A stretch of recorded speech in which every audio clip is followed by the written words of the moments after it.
Tibbiyot birlashmasidamiz. Tamam. Qabul bo'limi ochilibdi. Xabaringlar bo'lsa, mana shu yerlarda ham kamchiliklar aytilgan edi.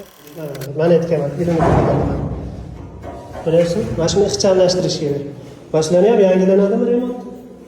Polisi yangilanadi. Kamchiliklar bartaraf qilinibdi. Bu yerda boshqacha qo'l bola yasalgan nimalar bor edi. Holatni nazoratga olishibdi mas'ullar. Ushbu holatni zudlik bilan bartaraf qilishibdi. Mana bu eshik edi, bu ichkariga ochilardi. Tashqariga ochilgan qilib qo'yishibdi. Mana shu narsa ichkariga ochiladi-yu, ichkariga ochiladi. Birinchidan doqlar. Ikkinchidan ichkarida kimdir boshi aylanib, yiqilib qolsa, buni qutqarish uchun ochsa mana xalaqit beradi, menga tiralib qoladi. Shuning uchun buni eshigini tashqariga olish kerak. Keyin mana uni sozlash kerak mana uni. Endi bemorlar qiynalishmaydi, haqiqatda.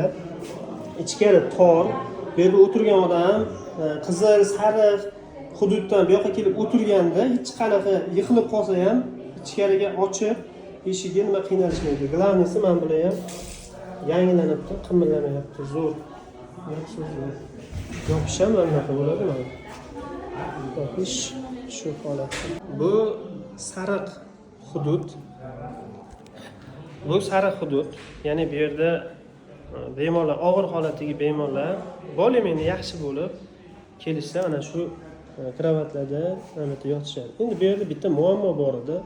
Muammo bo'lsa, mana shu yerdan suv oqardi. Buni tuzatishganmi yo'qmi? Buni hali kuzatamiz. Bu yerda chiroqlar qolib ketgan, bularni ham nazoratga olishadi degan umiddamiz. Buni nazoratga olib qo'yish kerak, ses.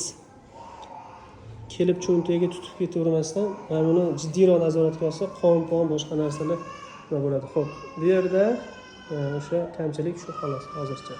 Bu muolaja xonasi. Ochiq ekan, kiraverdim.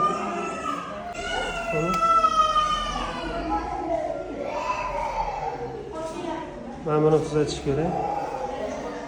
Mana buni yangilab qo'yish kerak, mana buni ham yangilardan qo'yish kerak ekan. Bitta mana shu kamchilik ekan.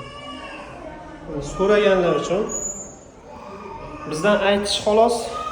Agar qilib qo'y desa, biz o'zimizdan qilib qo'yaveramiz. Agar ruxsat bersa, mana shu kechqurun bu aniq bilaman, tomirga tushayotgan medsestrani hamshiraning ko'zini oladi.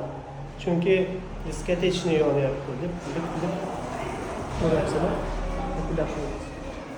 Yana bitta jiddiy masala, bu yerda kolyaskalar yo'q. Kolyaskalar umuman yo'q. Bu naslkalarga ham 3 yil bo'ldi.